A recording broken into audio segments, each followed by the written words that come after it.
고맙습니다. 자, 질문 다시 점검하는 거예요. 금리가 올라가면 시장에는 무슨 일이 벌어집니까? 물가가 왜 내려가죠? 대출을 안 받으니까. 그렇죠. 대출을 받는 거는 누가 받아요? 가게가 받아요? 가게 아닌 누군가가 받아요? 대출을 받는 건 주로 누가 받아? 기업이죠. 경제의 3주체는 가게, 기업, 정부. 그 중에 기업이 대출을 받아야 하는데 대출을 많이 안 받습니다. 대출을 많이 안 받은 이유는 뭐예요? 왜 많이 안 받아요? 이자율이 높으니까. 그렇죠. 그래서 투자 비용이 커지. 여기서 투자 비용이라고 하는 건 투자하는 금액을 말하는 게 아니에요. 투자하기 위해 소모되는 비용을 말합니다. 그럼 질문, 아주 쉬운 질문 해봅시다. 내가 은행에서 10억을 연리 5%로 빌렸어요. 1년에 이자가 얼마예요? 10억에 연리 5%. 그러니까 얼마냐고, 금액이. 5천만 원이죠. 그럼 5천만 원은 그게 대출액이에요? 대출 비용이에요? 대출 비용. 대출액은 10억. 대출 비용은 대출을 받기 위해서 내가 써야 하는 비용을 비용, 코스트라고 하는 거죠.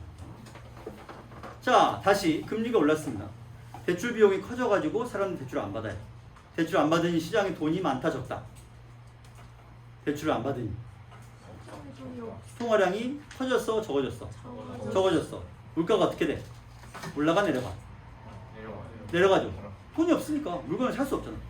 물가가 내려갑니다. 기업은 투자를 안 하고 있습니다. 그러면 물가가 내려간다고 하는 건 경기가 떠올라가는 거야? 가라앉는 거야? 가라앉는 거죠. 따라서 물가가 너무 올라 있으면, 그래가지고 경기가 지나치게 과열되어 있으면 금리를 올려야 돼요? 내려야 돼요? 내려서 경기를 진정. 너무 오르고 있다. 진정해. 이렇게 되는 겁니다. 그리고 지난 시간에 우리가 마지막에 얘기했던 끝밀어 올리기 이론을 생각해보면 떠오른 경기를 가라앉히는, 다시 말해 끌어내리는 데는 큰 문제가 없는데 가라앉은 경제는 가라앉아 있어. 내가 이걸 띄워 올리고 싶어요. 금리를 올려 낮춰. 금리를 내리면 시장에 무슨 일이 일어나요? 사람들이 대출을 많이 받아 적게 받아? 많이 받겠죠. 이자율이 낮으니까. 그러면 시장에 돈이 많아 적어? 많아요. 대출을 많이 받았으니까. 시장에 돈이 많고 기업들은 투자를 합니다. 그럼 기업이 투자한다는 얘기는 무엇이 많아지냐는 뜻인가요? 설비도 많아지지만 제일 중요한 거, 이것이 많아져요. 일자리가 많아집니다. 취업을 하게 되겠죠? 취업을 하게 되니까 이 사람들이 임금을 받아서 그걸로 또 뭐를 하냐면 소비를 합니다. 경제 선순환이 돌아가지고 경기가 위로 올라가야 되는데 그러지 못한다. 그러지 못하고 있다. 이게 유동성의 함정이라는 건데요. 왜 선순환으로 못 가냐면 금리를 낮췄어요. 그래서 대출은 많이 받아간단 말이에요. 그 대출 받은 돈을 뭐 하지 않으니까 선순환이 안 돼요? 소비하지 않아요. 그리고 기업들은 뭐 하지 않아요? 투자하지 않아요. 그게 전부 다 어디로 가버려? 부동산과 주식 등 소비와 상관없는 곳으로 자꾸 현금이 다 몰립니다. 그러면 일자리가 더 생겨날 일이 없습니다. 왜냐면 소비를 안 하니까 기업들이 일자리를 만들어봤자 물건 만들어 팔아야 되는데 안 팔리니까 일자리를 안 만들고, 일자리 안 만드니 소비를 하고 싶어도 월급을 받아야 소비할 거 아니야. 결과적으로는 금리를 낮춘다고 해도 경기가 무조건 방방방방 떠오르는 것은 아닐 수 있다. 이것이 유동성의 함정이다 라고 얘기를 했습니다. 그러면 경기가 이렇게 얘기해보자. 아까 물어봤던 건데 다시 물어보겠습니다. 여러분, 정부에서 소비 진작이란 말은 많이 하게끔 한다는 뜻이에요. 장려란 말과 비슷한 말입니다. 소비 진작을 위해 소비를 많이 하라고 정부에서 보조금을 국민에게 쫙 뿌렸어요. 다 뿌렸습니다. 그 다음에 금리를 올려야 되겠어요? 낮춰야 되겠어요? 어떻게 해야 이 상황에 맞아요? 보조금을 뿌리는 거랑 금리를 높이는 거랑 낮추는 거랑 금리를 낮춰야 시장에 돈이 많이 도는 추세에 들어갔겠죠. 그래서 돈을 뿌립니다. 그럼 하나만 더 물어보고 바로 이제 이거 피드백 할 겁니다. 아까 말했던 유동성의 함정. 사람들이 대출을 많이 받았는데 돈을 안 쓰네. 부동산 사고, 땅 사고, 주식에 투자하고 소비를 안 해. 고기를 사 먹어야 되는데 주식을 사고 있어. 아하, 어떻게 해야 이 난관을 타개할 수 있을까요? 그래서 사람들에게 보조금 대신 조건을 단 걸 주기로 했습니다. 어떤 조건을 달고 보조금을 줘야 돼요? 기한을 정해주고 이건 내 써라. 두 번째, 이건 무엇엔 쓸 수 없다. 주식과 부동산에는 쓸 수 없다. 이게 정확하게 작년에 받았던 1차 보조금의 기능입니다.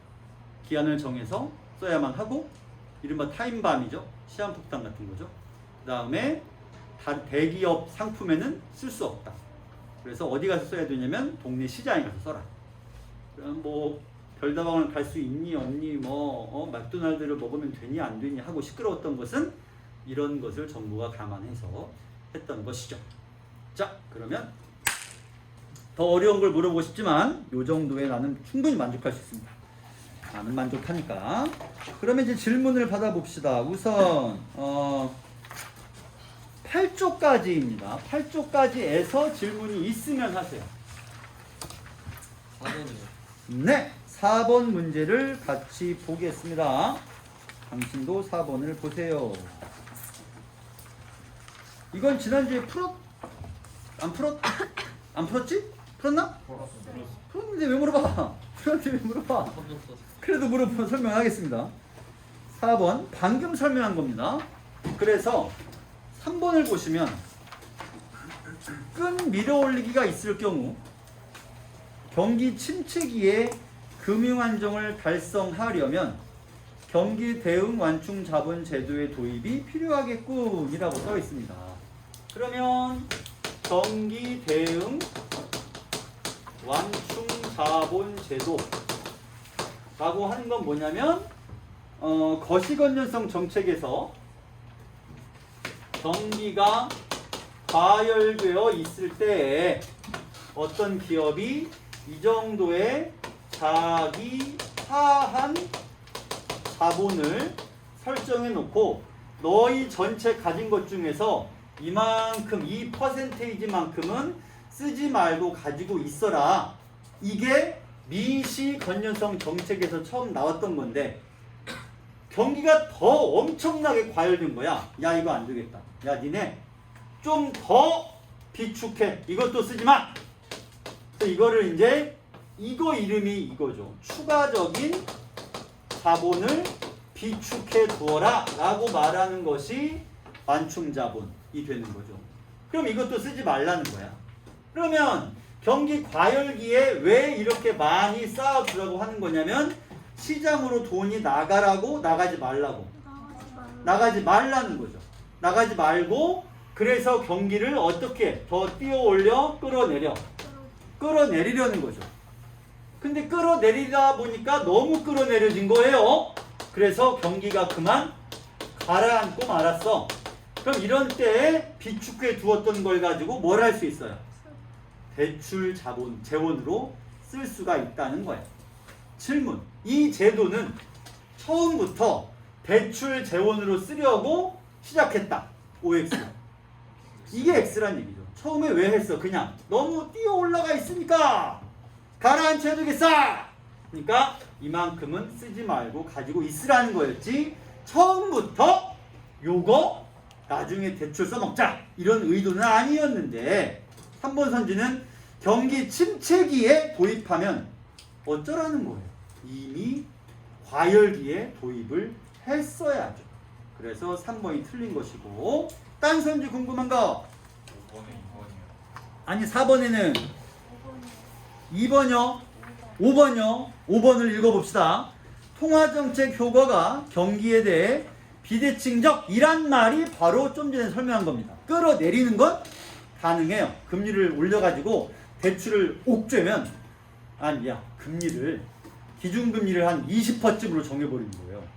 그럼 시중은행은 25%쯤에 대출을 해줄 거야. 10억을 빌리면 1년 뒤에 얼마를 갚아야 되냐면 12억 5천을 갚아야 돼요. 10년 뒤에는 얼마를 갚아야 되죠? 10억을 빌렸는데 35억을 갚아야 됩니다. 누가 대출을 하겠어요? 미친놈이 아니고서야. 그래서 끌어내리는 건 가능한데 비대칭이니까 띄어 올리는 거는 안 되더라.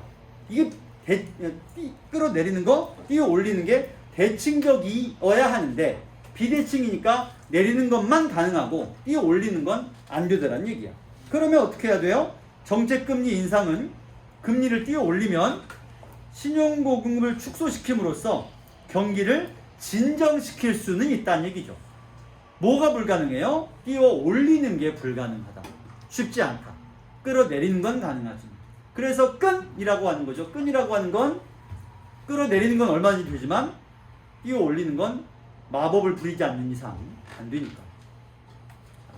그 다음에 다음 페이지 가서 몇 번이라고? 5번에 2번. 누구에게 세금이 부과되든 소비자와 생산자가 동시에 조세 전가의 혜택을 누린다. 칠판 보시고요. 여기 보시고 읽었든 안 읽었든 알아들을 수 있게끔 설명을 하겠습니다. 안 읽었더라도 보시고, 물론 안 읽었더라도라는 전제는 하면 안 되는 게 공부했어야죠. 공부했어야지. 그럼 어쨌든 하겠습니다. 오늘 우리가 상대성 이론 할 건데 이번 주와 다음 주 할 건데요. 내용이 비교적 쉬워요. 경제에 비해선 오히려 쉽습니다. 여러분들이 수월하게 여길 거예요. 그래서 경제에다가 시간 써도 되니까 걱정하지 마시고 잘 보세요. 자, 이런 얘기예요.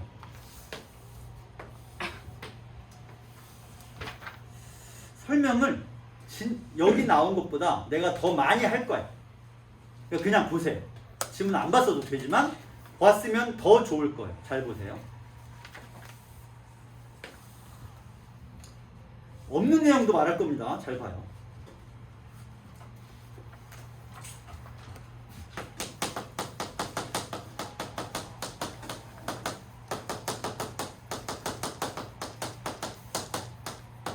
우리 반 학생한테 한 번 말한 적이 있지만 여러분들을 보고 있으면 나는 뭔 생각이 드냐면 저 피땡이들한테 내가 이거 다 알려주고 시험장에 들여보내야 되는데 쟤들이 언제 이걸 다 알아들을까? 라는 생각이 듭니다. 그래서 경제지문 우리가 2주를 봤지만 아직 말하지 못한 게 굉장히 많고요. 그 중에 하나가 이겁니다. 잘 봐요. 기본적으로 이게 여기까지 지금 영상에 나와요? 나와요? 오케이. 보세요. 여기가 수요예요, 공급이에요? 이 곡선이 내려오는 거. 수요. 네, 왜요? 거기서 오시면 8밖에 안 나오는데. 여기가 수요. 이게 공급. 아니 어차피 이걸 지웠으니까 이쪽에 해도 되잖아. 이게 수요예요. 이게 수요인 이유가 뭘까요? 가격과 상관이 있죠? 이 가격에는 이만큼 이게 양이고 이게 가격입니다. 그래서 이 가격에는 양을 이만큼만 소비할 거예요. 비싸니까. 그러면 이 가격이면 얼마를 살 거냐면 이만큼을 살 거야. 왜냐면 싸니까. 그래서 수요 곡선은 내려온다는 거죠. 공급 곡선은 반대일 거 아니에요. 그래서 그대로 반대로 올려보면 이 가격에는 이만큼만 만들 거예요. 이유는 뭐냐면 싸니까 이만큼만 팔고 싶은 거예요. 이 가격에는 내가 많이 만들어도 손해니까 딱 이만큼만 팔겠다. 그럼 이 가격에는 여기까지 올라가서 이만큼을 팔 거예요. 이유는 뭐죠? 비싸니까 많이 팔아먹어야죠. 이게 수요와 공급의 원리예요. 자, 그러면 여러분들은 나도 그렇지만 소비자니까 소비 얘기를 해봅시다. 나이키 에어포스 07년 올백 정품 공식 홈페이지 가격이 12만 9천 원입니다. 살 수가 없습니다. 왜냐면 물건이 없거든요. 나온 지 한 20년 됐는데 여전히 베스트셀러인데 물건이 없어서 안 팔려요. 이 물건이 만약에 20만 원이면 원래 공홈 가격이 12만 원이라고 치자. 20만 원이면 사요 안 사요? 사요? 20만 원이라도? 이 사람은 올백에 대한 신앙이 있는 거죠. 올백은 진리다. 언제나 진리니까 사야 된다. 그럼 이 사람에게는 이 가격이라도 내가 살 거란 말이에요. 이 가격에도. 그런데 실제 가격은 여기입니다. 여기가 균형 가격이라서 이만큼입니다. 그러면 이 사람이 이 가격에도 사려고 했는데 진짜 가격이 이거네. 그러면 이만큼은 얘 입장에서는 어떤 금액이 될까요? 내가 이 금액을 지불하려고 했어. 근데 이 금액만 지불해도 된대. 그럼 이 금액은 뭐예요? 잉여죠. 나한테 남는 돈. 잉여란 말은 남는다는 뜻이니까. 잉여예요. 남잖아요. 마찬가지. 이 가격에는 이만큼을 사려고 하는데 여기서 사고 싶은 사람도 실제 가격이 여기니까 이만큼이 뭐냐면 잉여입니다. 그 다음에 마찬가지. 이 가격에 살 사람도 나는 이만큼이어도 이만큼 소비를 할 건데 실제 가격이 여기니까 이만큼이 또 뭐가 되냐면 잉여가 됩니다. 그렇다면 이 삼각형 기준 이렇게 좀 늘려보면 여기를 뭐라고 하냐면 소비자 잉여라고 불러요. 자, 여러분들이 소비자 잉여를 그래프 말고 말로 설명해 봐요. 무엇과 무엇의 사이예요? 수요 곡선과 그 다음에 무엇의 사이? 홍급구선 여기 있는데 균형 가격 따라 수요 곡선의 아래쪽 균형 가격의 위쪽 이 이루는 면적을 소비자 잉여라고 부릅니다. 반대로 외웁시다. 생산자 잉여. 생산자는 이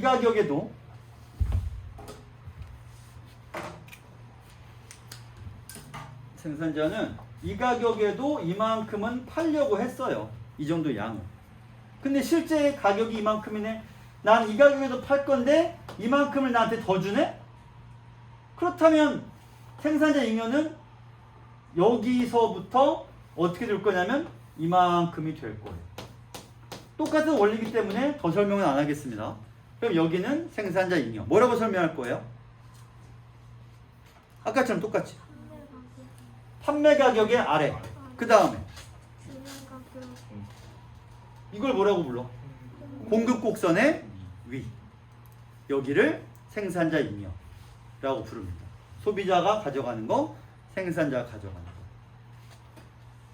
독점 기업은 어떤 힘이 있어서 독점 기업이라고 불러요? 뭘 결정할 수 있어?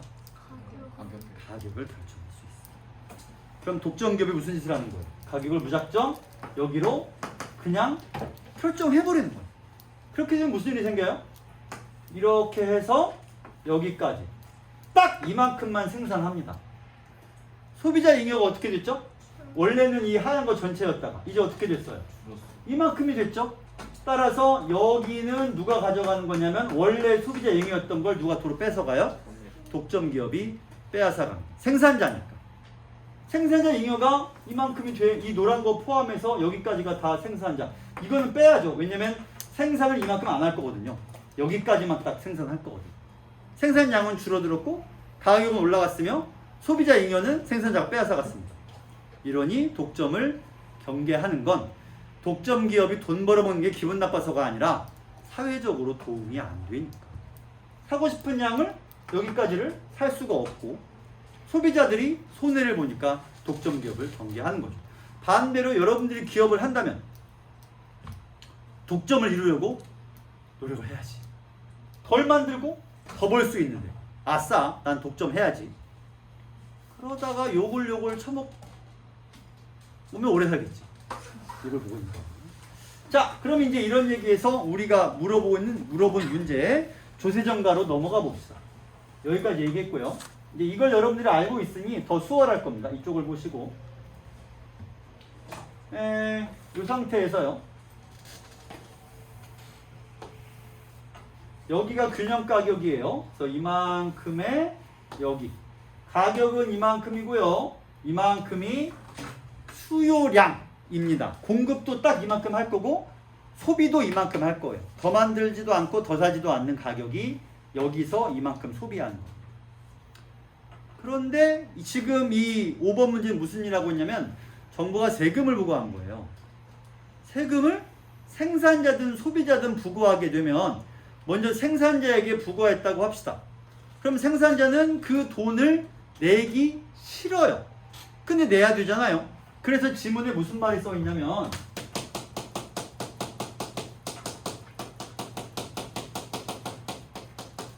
이런 말이 써 있는 거예요. 자, 질문. 세금을 생산자에게 정부가 야, 세금 개당 얼마씩 내라고 한 거예요. 납부자예요, 부담자예요? 나쁘다. 좋아요, 정답. 부담자라고 하는 건 세금을 부담하는 사람이겠죠. 근데 기업이 무슨 짓을 하냐면 개당 1,000원의 세금을 매겼더니 물건값을 어떻게 하는 거야? 10,000원짜리 물건인데 세금을 1,000원씩 뜯어가겠다고? 아니면 매기겠다고 얘기한 거야. 그럼 생산자는 무슨 짓을 해요? 가격을 올려서 11,000원을 매깁니다. 그러면 생산자는 여전히 10,000원에 팔아서 이윤은 다 챙기고 실제로 11,000원에 팔았죠. 그럼 1,000원은 어떻게 하는 거예요? 세금으로 내면 되는 거죠. 자, 그렇게 되면 공급 곡선이 이 위에서 왔다 갔다 하는 게 아니라 여기서 왔다 갔다가 아니라 가격과 생산량이 아닌 이 X축, Y축과 무관한 외부 요인 때문에 영향을 받았잖아요. 그렇게 되면 이 곡선이 통째로 평행 이동을 한다고 했죠. 이 경우는 어떻게 이동할 거냐면 이쪽으로 이동을 할 거예요. 이렇게 이동을 합니다. 그러면 새로운 균형점이 어디냐면 여기가 되어서 가격은 원래 여기였다가 이렇게 상승하게 되겠죠. 여기까지 이해돼요? 자, 그런데 이렇게 1,100원을 올려서 여러분은 소비자라면 군말 없이 사요? 안 사요? 안 사는 사람도 있겠고 사는 사람도 있을 거예요. 그러면 이 문제의 2번 선이 무슨 얘기하고 있냐면 누구에게 세금이 부과되든 동시 소비자와 생산자가 동시에 조세정가의 혜택을 누린다 라고 되어 있습니다. 그러면 이 말은 어떤 경우에는 참이 될까요? 어떤 경우에 이 말이 참이 될까요?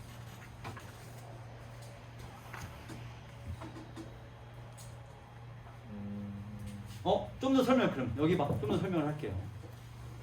먼저 지금 설명한 데까지만 얘기해 봅시다. 1,000원을 올렸더니 소비자가 군말 없이 샀어. 그러면 세금을 부담하는 자가 누구예요? 소비자. 소비자가 1,000원 다 내잖아요. 생산자는 돈 안 내요. 생산자가 납부는 하죠. 부담은 안 하는 겁니다. 이렇게 되는 거죠. 자, 근데 생산자가 1,000원 올렸더니 몇 명은 사는데 몇 명은 또 안 사. 그러면 안 팔리면 어쨌든 손해란 말이야. 자본주의란 그렇죠. 안 팔리면 손해입니다. 그러면 어떻게 하겠어요? 가격을 떨어뜨리겠죠. 조금씩 낮출 겁니다. 그렇게 해서 이게 10,000원일 때 가격이 여긴데 11,000원으로 올렸더니 생산 판매량이 부진해. 그래서 어떻게 했냐면 얼마까지 떨어뜨렸냐면 1,500원으로 이쪽으로 다시 이동을 시켰어. 그랬더니 이제 잘 팔립니다. 자, 물건값이 얼마라고요? 그럼 소비자는 원래는 얼마에 사고 있었어요? 근데 이제 1,500원에 사죠? 그러면 소비자의 부담액이 얼마인 거야? 500원을 추가로 더 부담하게 된 거예요. 근데 세금은 얼마예요? 1,000원. 그러면 생산자는 얼마를 부담하게 됐어?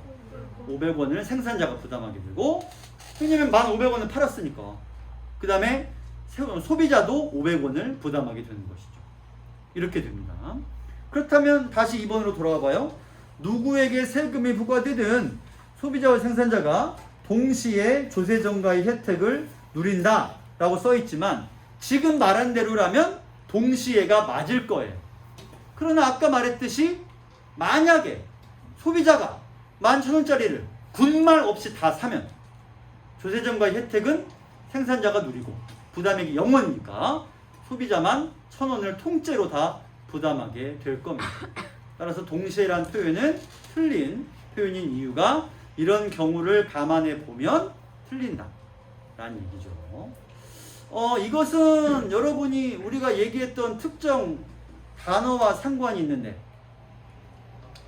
1,000원을 올려서 11,000원 냈더니 이 세 글자가 너무 약해서 그렇죠. 탄력성이 약하니까 사던 사람이 계속 사요? 아니면 사던 사람이 소비를 팍 줄여요? 탄력성이란 뭐라고 했어? 변화율, 변화도라고 했죠. 그러면 사던 사람이 팍 줄이거나 팍 늘거나 해야 되는데 그냥 군말 없이 사고 있어. 탄력성이 커요? 작아요? 작은 거죠. 계속 사던 사람이 사니까. 탄력성이 크려면 완전 많이 사버리거나 완전 안 사거나 해야 되는데 그냥 사던 대로 쭉 사요. 계속. 탄력성이 바닥에 가까운 것이죠. 크게 변해야 탄력성이 흔들흔들 하는 거예요. 이렇습니다. 내 경우에는 만약에 무엇의 가격을 올려도 군말 없이 살 거냐 라고 한다면 요거예요. 분필. 이 분필 요거 지금 여러분 요 색깔 보이죠? 이 두 색깔의 차이가 있어 없어? 인간 강사들은 영상을 찍는 사람들은 이걸 안 살 수가 없어요. 영상으로 보면 이 색은 안 보이거나 눈이 너무 아파요. 근데 이 색은 잘 보입니다. 형광에서 보면 별로 차이가 안 나는데 모니터 화면으로 보면 차이가 너무 커요. 노란색도 마찬가지입니다. 이렇게 하면 훨씬 더 힘이 안 나요. 그래서 대충 가격 올려도 사긴 사야 돼. 지금도 비싼데 어쩔 수 없죠. 자기 직업에 자기가 돈 버는 일에 투자를 게을리하면 돈을 못 벌게 됩니다. 자, 그래서 이번 선지 설명했고요. 또 딴 거 6번도 마찬가지예요. 그래서 3번이 왜냐면 조세를 현재 100원인 상태입니다. S1에서 S2로 이동한 거예요. 방금 우리가 해봤죠? 왼쪽으로 이동을 시켰습니다. 그러면 그거는 100원일 때야. 근데 50원으로 줄이면 뭐가 이동하겠어요? S1이 이동해? S2가 이동해? S2가 오른쪽으로 조금 내려오고 아래로 오른쪽으로 이동을 하겠죠. 근데 선지에는 뭐라고 써있어? S2가 아니라 S1이 왜 오른쪽으로 갑니까? S2가 100원일 때니까 100원으로 올라갔다가 다시 반쯤 S1 쪽으로 와야죠. 그래서 3번이 잘못된 선지가 되는 것이죠. 또요. 카메라가 너무 가까이 있으니까 부담스럽네. 내가 조금만 더 앞으로 가도 막 얼굴이 막 원래 큰 얼굴이니까 넘어가자. 자, 그 다음 또 딴 거 질문 있나요? 15쪽을 풀어본 용기 있는 사람은 없습니까? 내가 15쪽은 어지간하면 풀지 말라고는 했는데 혹시 내가 용기 있게 도전했다. 난 15쪽 설명하려고 막 열심히 준비했는데 없어요? 13번? 13번 EBS 질문이네요. 실패 한 번씩고 여기를 보세요 여러분. 재밌는 얘기입니다. 설명 들어봐요.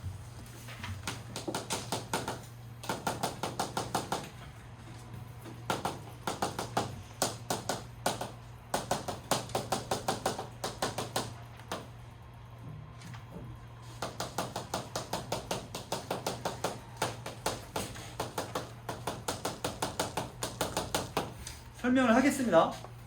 안 풀었어도 이해할 수 있게 설명합니다. 그래도 여러분 풀어오세요. 다짐해야지.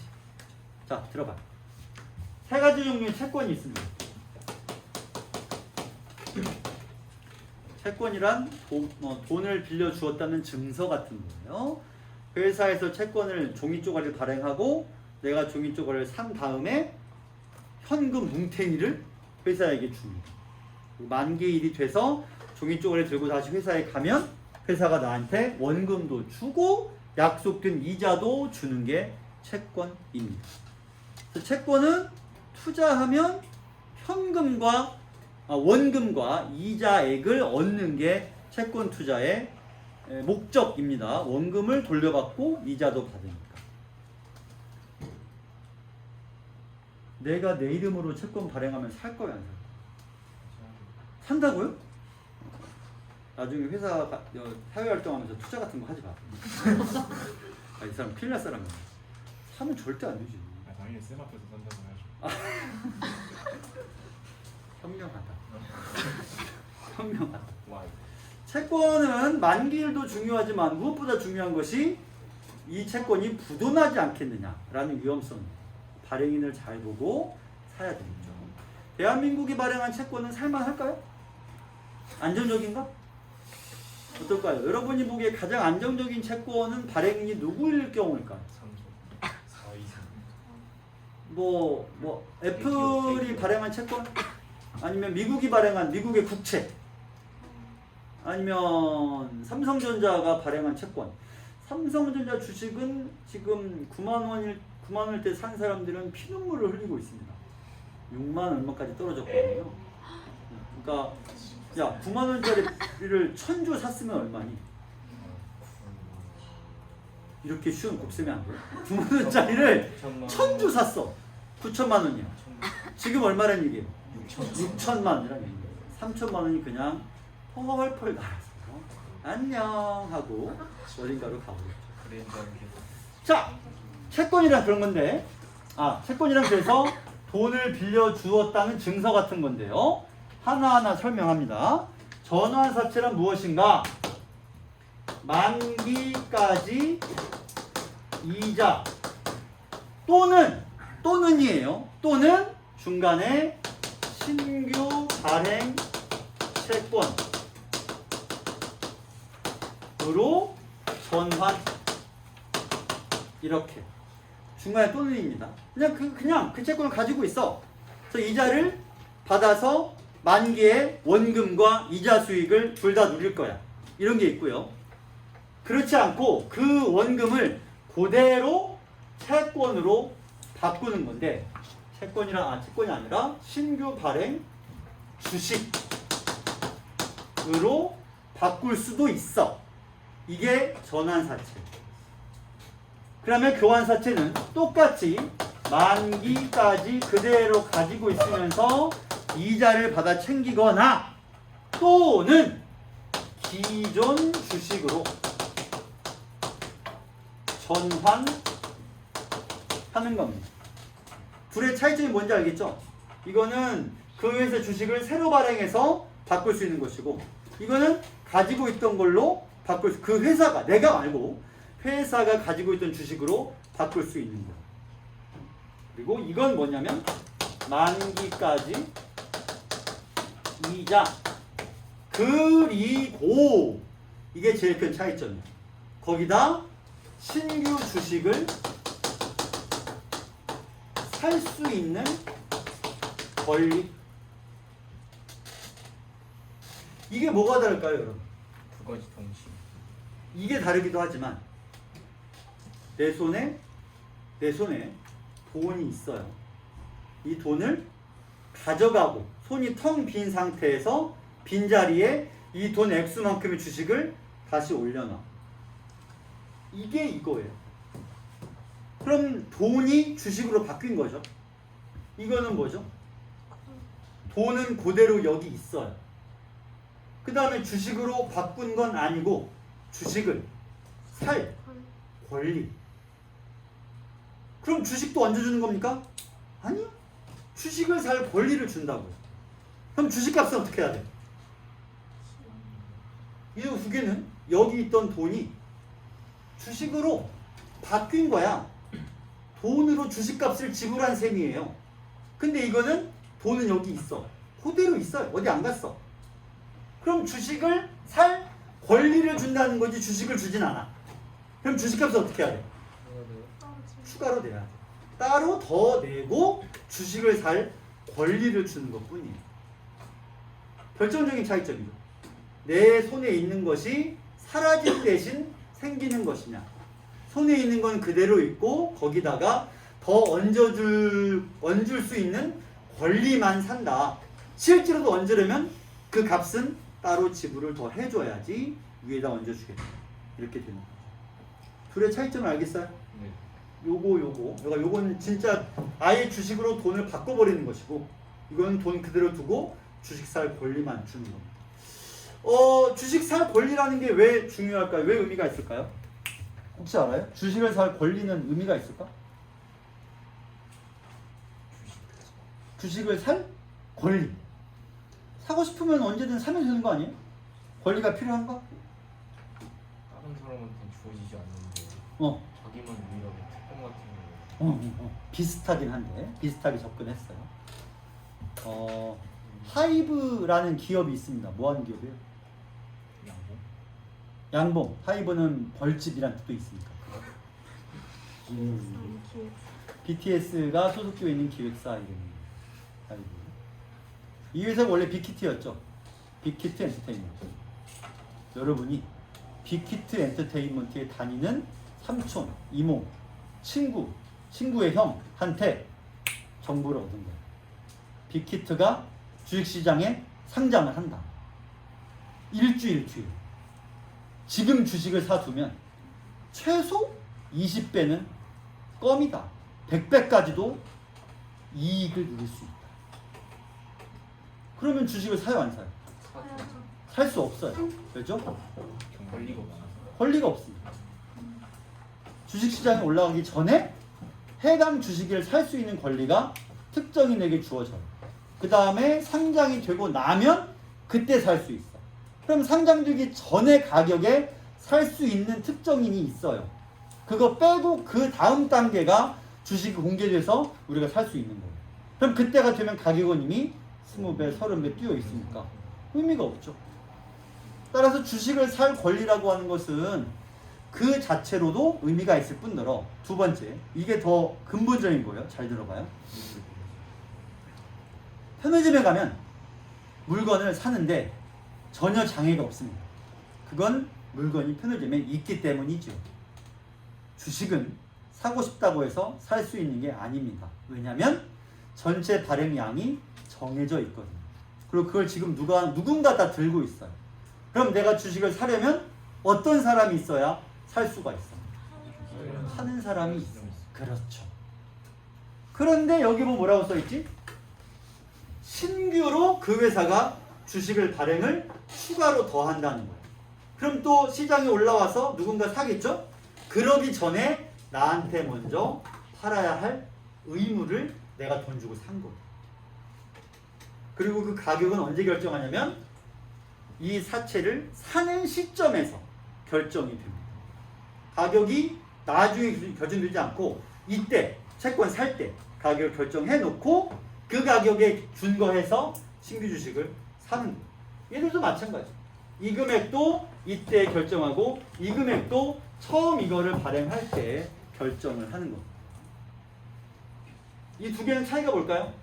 보시다시피 이거죠? 이거는 신규 주식으로 바꿔주는 것이고 이거는 이 돈을 기존 주식으로 바꿔주는 거. 차이점이 있죠. 몇 번이 궁금하다 그랬지? 13번에 선지 3번을 봅시다.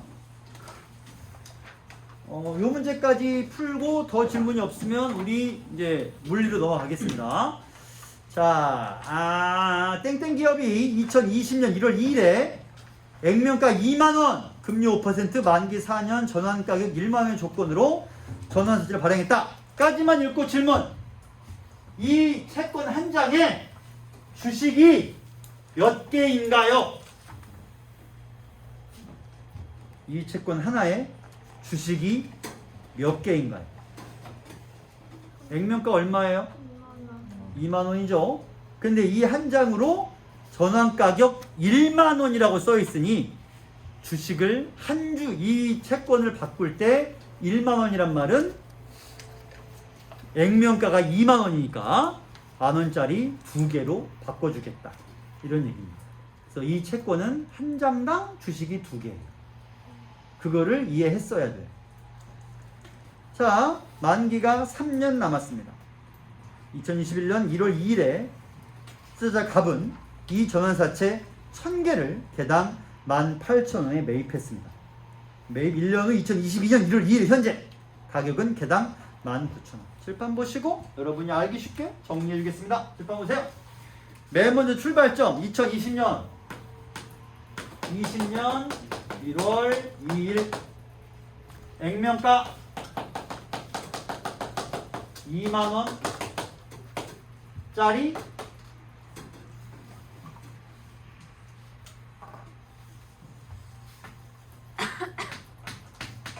천주를 발행을 했어요. 액면가 2만원이고 전환 가격은 1만원입니다. 무슨 말이냐면 이 채권을 주식으로 바꾼다면 그때 주식값은 10,000원으로 해주겠다. 그러면 현재 2만원이니까 한 주당, 이 채권 한 장당 주식 몇 개로 바꿀 수 있어? 2개죠. 주식값을 10,000원으로 바꿔주겠다는 얘기니까요. 자, 잘 봐요. 21년 1월 2일 액면가는 2만원이지만 주식시장에서 거래 가격은 18,000원 짜리 1000주를 사들였습니다. 총 얼마가 들었을까요? 이 사람이 투자한 금액 18,000원짜리 1000주.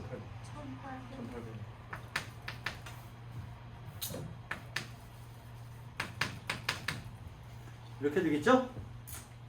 졸려? 지금 이게 지금 이 주식이 하이브 주식이나 삼성전자는 망했으니까 망한 건 아니나. 어쨌든 여러분 돈이라고 생각해봐요.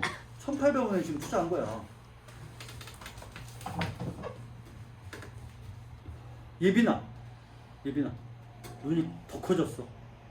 졸려가지고 눈이 더 커졌어. 자, 질문.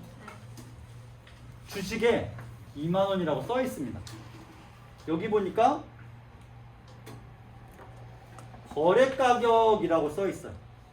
그럼 이 거래가 18,000원은 채권에 써 있는 금액이다. OX.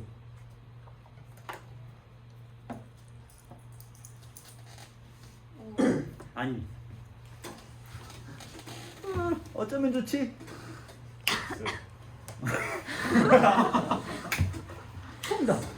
정답입니다. 정답이에요. 여기서 거래가라고 하는 거는 중고 채권 가격이에요.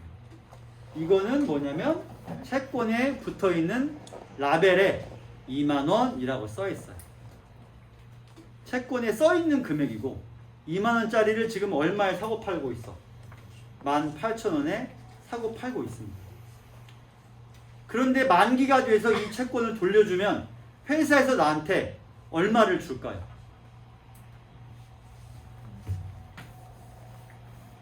채권 금 2만원 금리 연 5% 만기 2023년 채권이죠.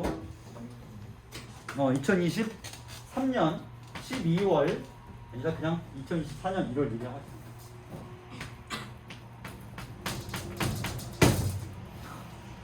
그러면 1, 2, 3, 4 맞죠? 자, 이렇습니다. 그러면 이 채권을 내가 2024년 1월 2일에 들고 그대로 가서 나 원금 주세요라고 했어요. 그럼 얼마를 줘요? 이 회사가 나한테 2만원 주고 이자 줘야지. 연 5%인데 4년 됐어요. 5%면 원래 얼마? 2만원에 5%. 2만원에 5%. 1,000원 맞아요? 1,000원이죠. 5%. 10%면 2,000원일 거 아니야. 1,000원. 근데 몇 년 지났어? 4년. 그럼 얼마? 이자로 4,000원. 이렇게 돼요. 이거 1,000주를 발행을 한 거야. 근데 1년 뒤에 보니까 거래가가 18,000원이야. 이 종이를 내가 얼마에 샀냐면 18,000원에 1,000주를 산 거예요. 1,800만 원 투자를 했어. 이 종이 들고 가면 나한테 2만 원을 줄까요? 내가 산 값인 18,000원에 줄까요? 2만 원. 왜냐면 써 있으니까.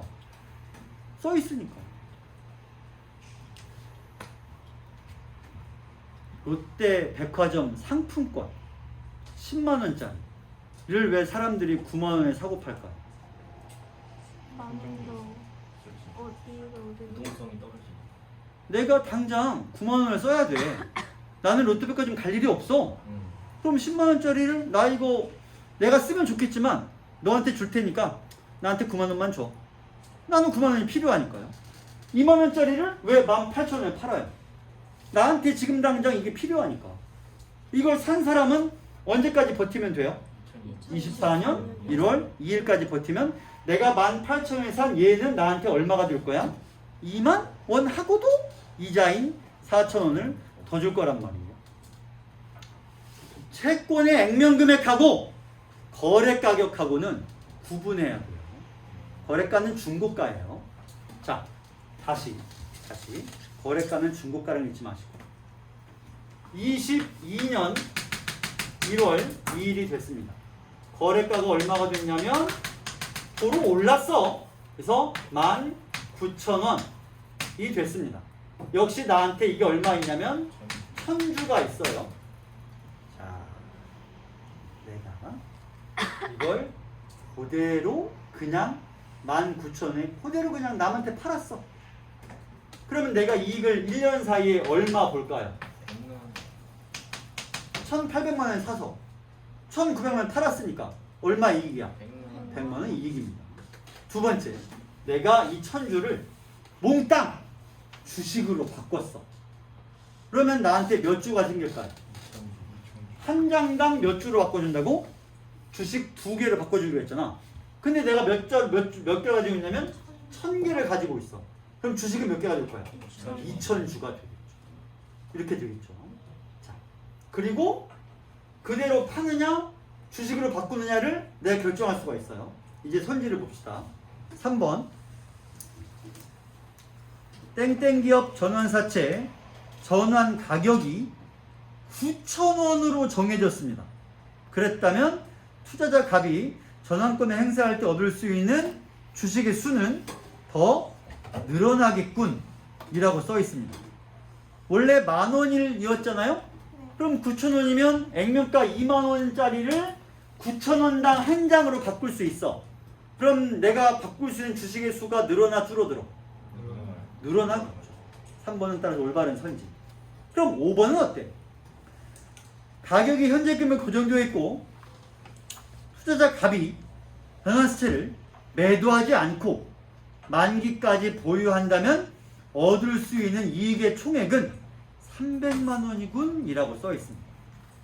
자, 왜? 자, 봅시다. 일단 실제로 이거를 만기까지 보유하면 2만 원짜리가 1000주니까 나한테 얼마가 생겨? 원금으로 2,000만 원이 원금으로 돌아올 겁니다. 이자가 얼마예요 이제? 한 장당 4,000원인데 이게 몇 주지? 1000주. 그럼 얼마가 생겨? 400만 원이 생깁니다. 근데 잠깐만, 아직 안 끝났어. 나 이거 얼마에 샀어요? 18,000원에 샀잖아요. 실제로 내가 투자한 금액은 얼마야? 1,800만. 얼마가 생겼어 이제 나한테? 600만. 200 더하기 여기서 일단 200이 생겼잖아. 그다음에 이자도 생겼죠? 400. 그럼 나는 얼마를 이익을 얻을 수 있어? 600의 이익을 얻을 수 있습니다. 따라서 5번이 잘못된 선지가 되는 것이죠. 딴 선지 궁금한 거? 없어요? 이 신주인 수조건부 사채는 돈 많은 사람에게는, 현금이 많은 사람에게는 그냥 양순의 떡이죠. 가지고만 있어도 이익이 생기고, 그 다음에 신규로 발행된 주식이 그 회사 주가가 엄청 뛴 거야. 그럼 저 권리를 이용해서 주식을 사면 됩니다. 근데 주식이 폭락했어. 그럼 그냥 안 사면 돼요. 나는 주식을 산 게 아니라 권리만 산 거니까, 권리는 누리지 않으면, 권리 포기하면 그만이잖아요. 주식값이 오르면 사면 되고, 안 오르면 그냥 가만히 있으면 됩니다. 그럼 이자가 달달하게 생기겠죠. 자본주의는 돈으로 돈을 버는 거죠. 19,000원 1,000주를 거래하기로 한 권리가 있으니까 주식값이 성장하면은 저 19,000원 1,000주를 오른 주식 곱하기 1,000주 한 가격에서 빼가지고 남은 게 이익인 거예요. 오른 주식으로 바꿨을 때 그 주식값이 얼마냐에 따라서 이익이 발생하겠죠. 물론 두 배지. 왜냐면 채권 한 장당 주식이 두 장입니다. 이렇게. 자, 그러면 여러분 중에 혹시라도 15쪽의 지문을 도전할 사람이 있다면 풀어보시고 따로 와서 질문을 하시면 뭐든지 다 풀어주겠습니다. 자, 그러면 상대성 원리를 설명하는 지문으로 넘어가서 맨 먼저 할 지문은 중학생용 지문입니다. 상대성 원리 여러분 어려워하니까 35쪽에 중학생용 지문으로 먼저 시작을 해보겠습니다.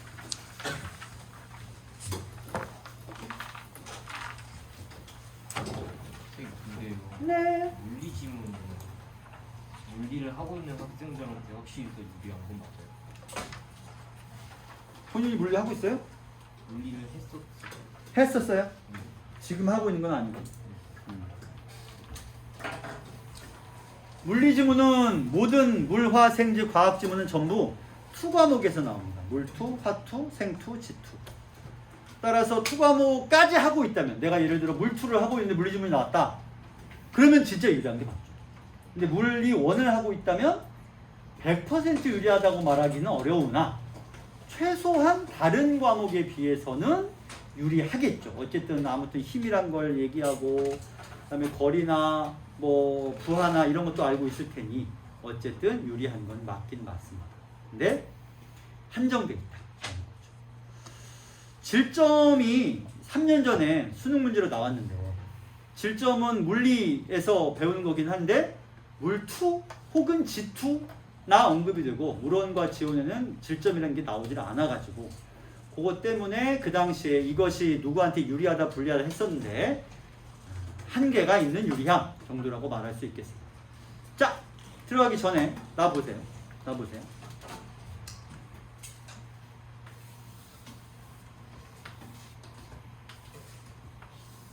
이렇게 생긴 거대 양동이가 있습니다.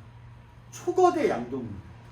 그리고 여러분들이 여기에 이렇게 손잡이가 있는데 이 손잡이를 잡고 이 사이즈로 지금 여기에 서 있습니다. 완전 거대한 양동이죠.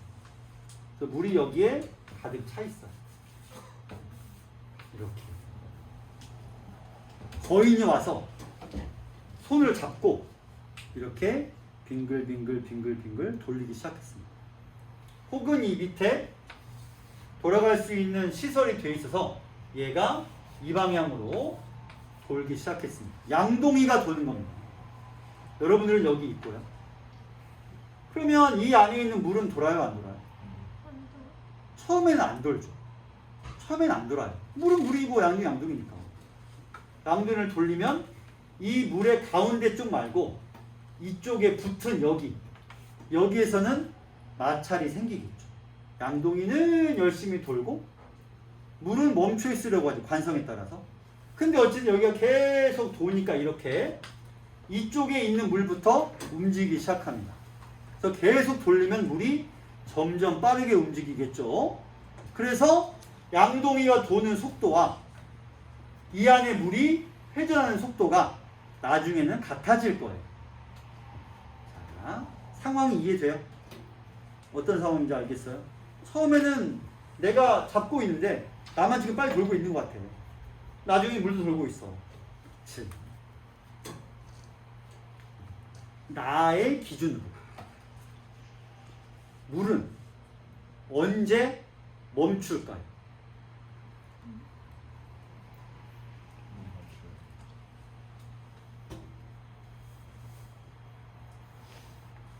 질문을 바꿔봅시다. 똑같은 질문입니다. 여러분 답을 할 수 있을 거예요. 자, 보세요. 나는 자동차를 타고 빠르게 이동하는 중입니다. 옆에 있는 차가 나보다 느리게 이동하고 있습니다. 나를 기준으로 이 차는 앞으로 가나요? 멈춰 있나요? 뒤로 가나요? 뒤로 가요. 뒤로 갑니다. 나를 기준으로. 실제로는 어떻죠? 얘도 앞으로 가고 있어요. 하지만 내가 얘보다 빨리 가니까 이동하는 내가 보기에 얘는 뒤로 갑니다. 그럼 언제 얘가 멈출까요? 나랑 속도가 동일해진 순간에 나를 기준으로 얘는 뭐예요? 멈춰요. 정지하는 거죠. 그럼 언제 얘는 출발할까요? 나보다 조금이라도 빨라지면 그때 얘는 나보다 앞으로 출발할 겁니다. 우리가 지금 뭐에 대해 얘기하고 있죠? 상대성 이론에 대해서 얘기하고 있어요. 상대성 이론은 아인슈타인이 시작한 거예요. 맞아요? 그럴 리가요. 그럴 리가요. 상대성 이론은 아인슈타인이 만들어낸 건 특수 상대성 이론, 그 다음에 일반 상대성 이론. 그러면 그 앞에 상대성 이론 누가 제창한 거예요? 뉴턴과 그 앞에 갈릴레이부터 상대성 이론이 시작이 됐습니다. 자, 뭐 그럼 그렇다 치고 다시 질문해 봅시다. 좀 더 질문 쉽게 바꿔볼게요. 나를 기준으로 처음 이 양동이가 빨리 회전할 때 누가 멈춰 있어요? 나예요? 물이에요? 나를 기준. 나를 기준. 내가 멈춰 있고 누가 빨리 최대한 빨리 움직이고 있죠? 물이 겁나 빨리 움직이고 있습니다. 왜죠? 바꿔보자. 물 기준으로 나는 움직여요? 멈춰 있어? 움직이죠. 엄청 빨리 돌고 있으니까 이 밑에서 막 돌고 있다고. 그 말은 곧 나를 기준으로 볼 때는 누가 돌고 있다는 얘기예요? 물이 돌고 있겠죠. 내가 멈춰 있고 물이 겁나 빨리 돌고 있는 거예요. 그 다음에 물이 천천히 움직입니다.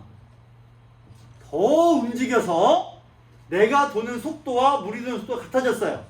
나를 기준으로 물은 현재 어떻게 되어 있어? 멈춰 있습니다. 왜죠? 물과 나의 속도가 뭐하니까? 동일하니까. 내가 처음에 뭐라고 물어봤죠? 물이 언제 멈추냐라고 물어봤죠? 그건 뭐예요? 나와 물의 운동 속도가 어떠할 때? 동일하면 멈춰 있는 거죠. 여기서 여러분들이 봤잖아요. 이거랑 똑같은 원리예요. 다만 여기 직선 운동이고 회전 운동이랑 좀 다르지만 회전 운동을 직선으로 치환했을 때 똑같은 결론이 나옵니다. 전혀 다르지 않죠. 다만 이런 발상을 해본 적이 없으니까 무슨 소리야. 쉽겠지만 조금만 생각해보면 사실은 내가 움직이지만 움직임이라고 하는 건 새롭게 정의할 수 있네요. 움직임이라는 건 뭐예요? 나와 상대의 속도의 차이일 뿐이다. 그래서 상대가 멈춰 있고 내가 겁나 빨리 움직이고 있다는 말은 무슨 뜻이기도 하냐면 내가 멈춰 있는데 상대가 겁나 빨리 나로부터 어떻게 되고 있어? 멀어지고 있는 것으로 이해할 수 있겠죠. 같은 말이잖아요. 그렇다면 상대성으로 볼 때 운동이란 무엇인가? 기준점인 나하고 상대하고의 운동 속도의 차이일 뿐이다 라고 말할 수 있겠죠. 시작을 좀 어렵게 시작했습니다. 일부러 시작을 어렵게 했고요. 지금부터는 좀 쉬운 얘기를 해볼 겁니다.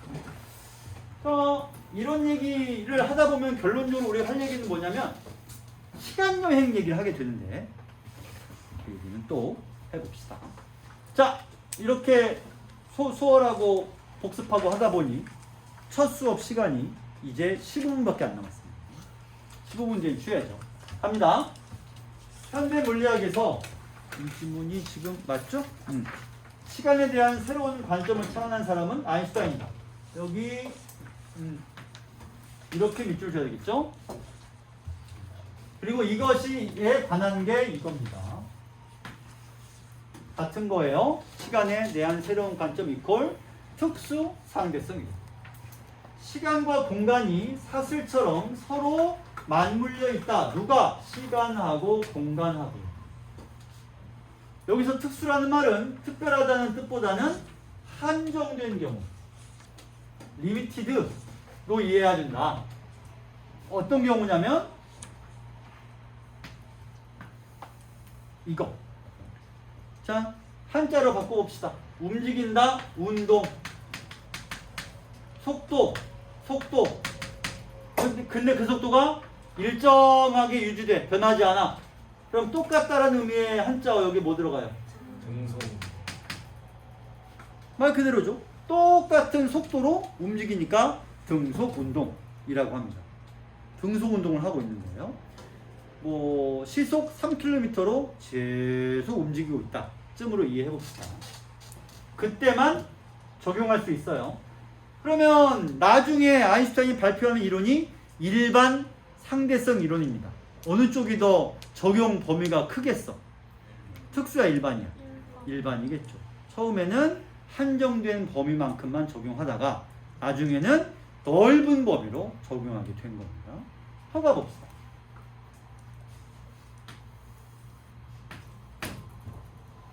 빛의 속도는 우주 어디서나 동일하다라고 말하고 있네요.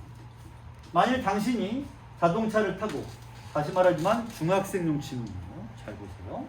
시속 100km로 달리고 있습니다. 전조등 헤드라이트를 켰어요. 그 빛의 속도는 시속 100km 더하기 C가 아니라, 아니라고요?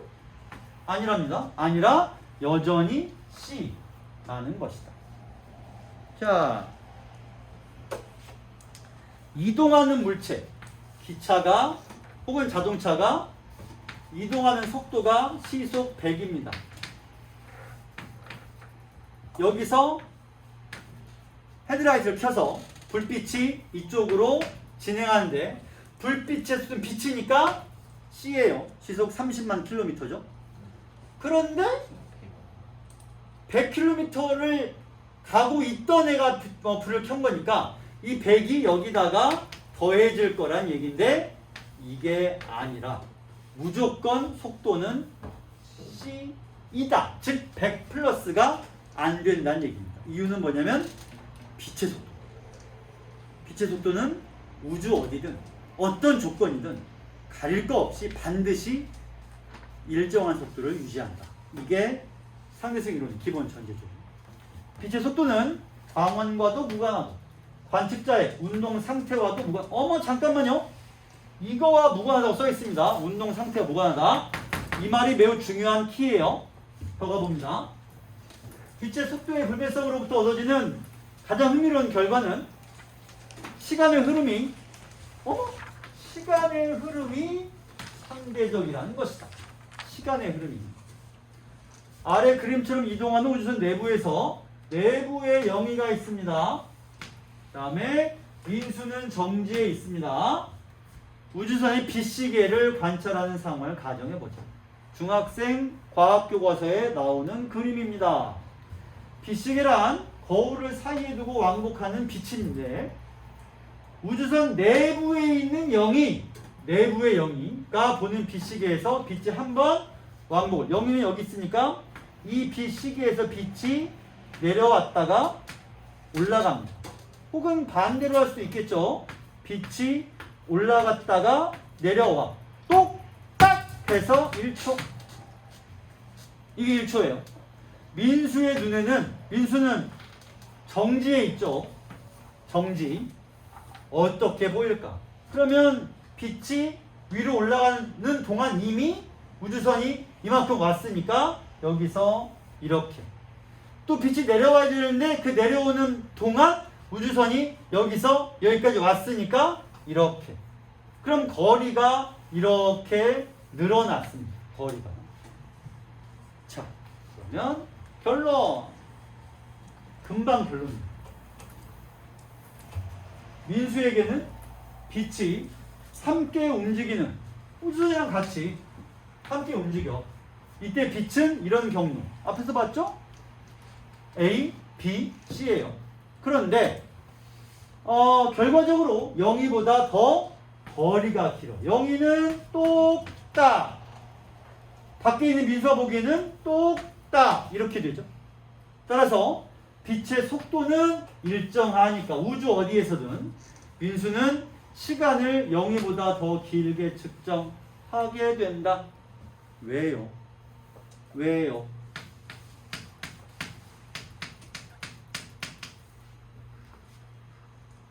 시간 문제. 이동거리죠? 셋 중에 일정한 게 뭐예요? 속도. 맞죠? 속도는 빛의 속도. 일정한. 그 다음에 뭐가 늘어났어? 더 긴 거리. 거리가 어떻게 됐어요? 늘어났습니다. 근데 이 값이 일정해야 돼. 그러면 시간이 어떻게 돼야 돼? 그래야 이 값이 일정하겠죠.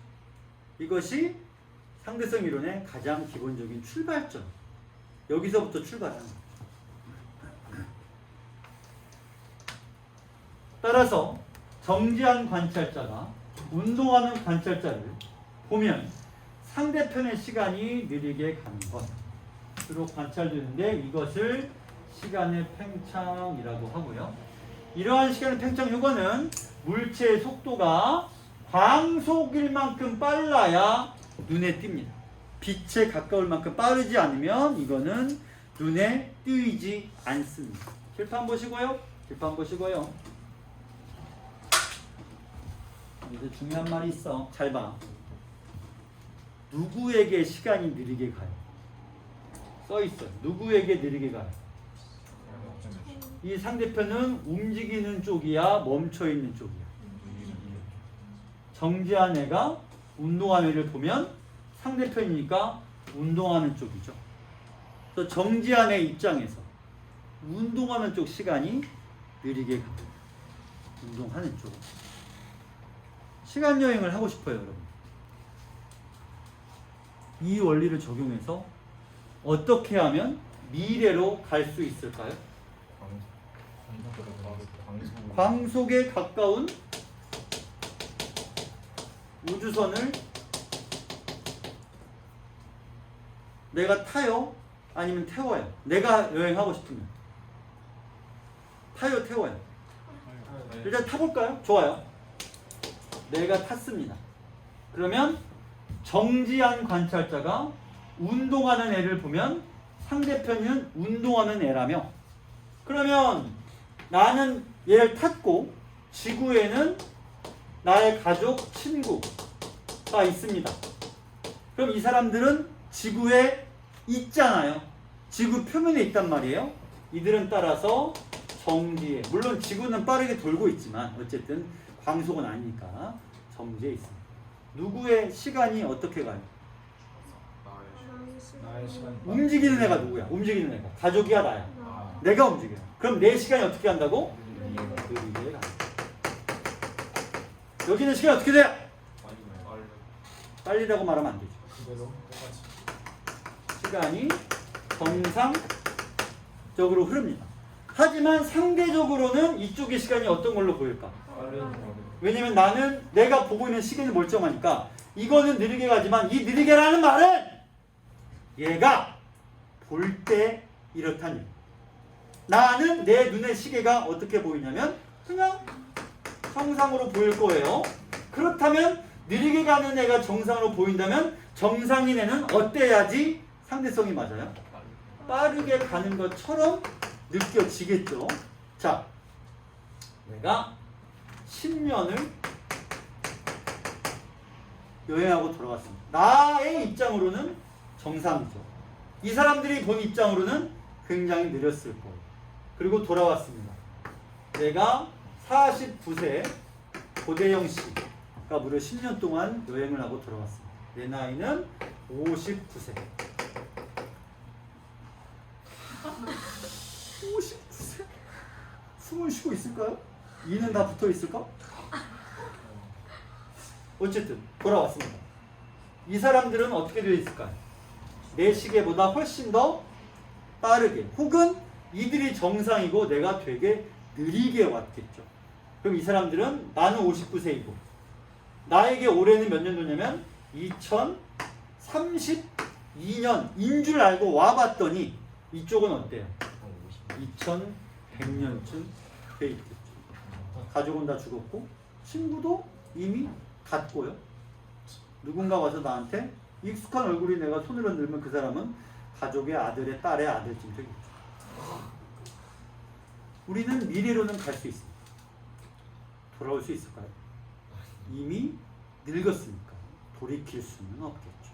미래로는 갈 수 있는데 정확히 말하면 미래로 간다기보다 그냥 내가 덜 늙는 것은 가능하다. 덜 늙는 것. 시간은 가는 거고요. 나만 덜 늙은 것 뿐이죠. 돌아올 수 없다면 시간 여행을 할 필요가 없잖아요. 돌아올 수 있으니까 가는 거죠. 자, 이렇습니다. 문제를 56번만 풀어보세요.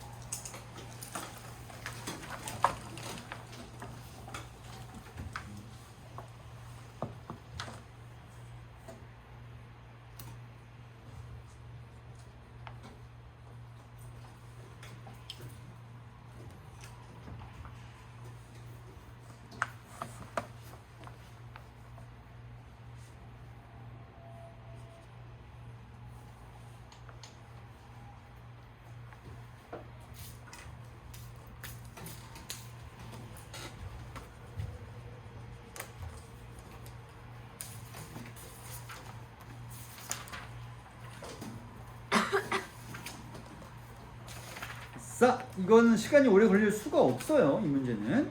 그러면 옳은 걸 고르면 누가 움직이고 있어요? 보기 속에서 전보 제트기. 그럼 전보 제트기에 탄 원자시계는 움직이고 있으니까 빠르게 느리게 느리게. 그리고 지구의 시계는 그냥 정상적으로 가는 거긴 합니다만 상대적인 것이므로 전보 제트기에 탄 시계가 보기에는 지상 위의 시계가 어떻게 된 상태겠어? 빨라져 있겠죠. 정답은 몇 번? 5번이 되겠죠. 상대적이니까. 자, 아직 종이 안 쳤지만 종이 안 쳤네 그러고 보니. 그러면 아직 2분 남았어. 남았으니까 몇 쪽을 보냐면 42쪽을 보세요.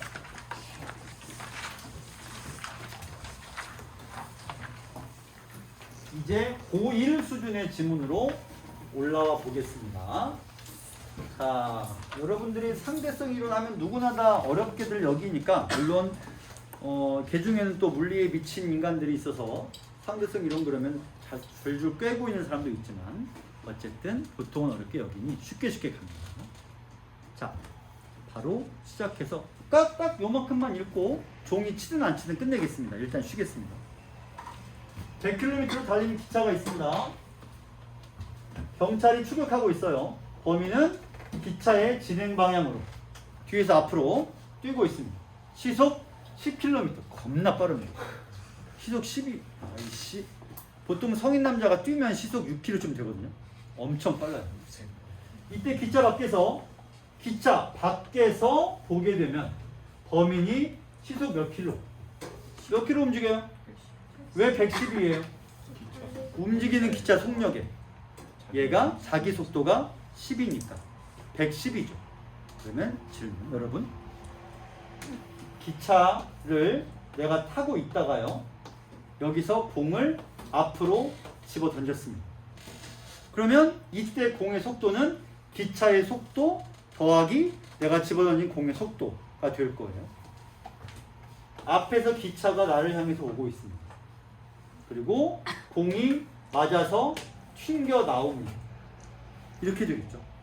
그러면 이때 내가 탄 기차의 속도는 100이고 집어던진 공의 속도는 10입니다.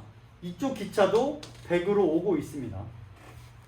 공의 속도는 얼마가 될까요? 일단 여기 갈 때 얼마로 부딪혀요? 110으로 부딪힙니다. 그 다음에 이 기차가 공에게 얼마의 속도를 줘요? 100인데 마이너스 100이죠. 그럼 튕겨 나오는 건 얼마? 10으로 튕겨 나오게 될 겁니다. 그런데 여기서 마찰을 좀 무시합시다. 기차가 앞으로 가고 있어. 그리고 여기 뒤에 맞고 튕겨 나올 때 이 공이 미안하다.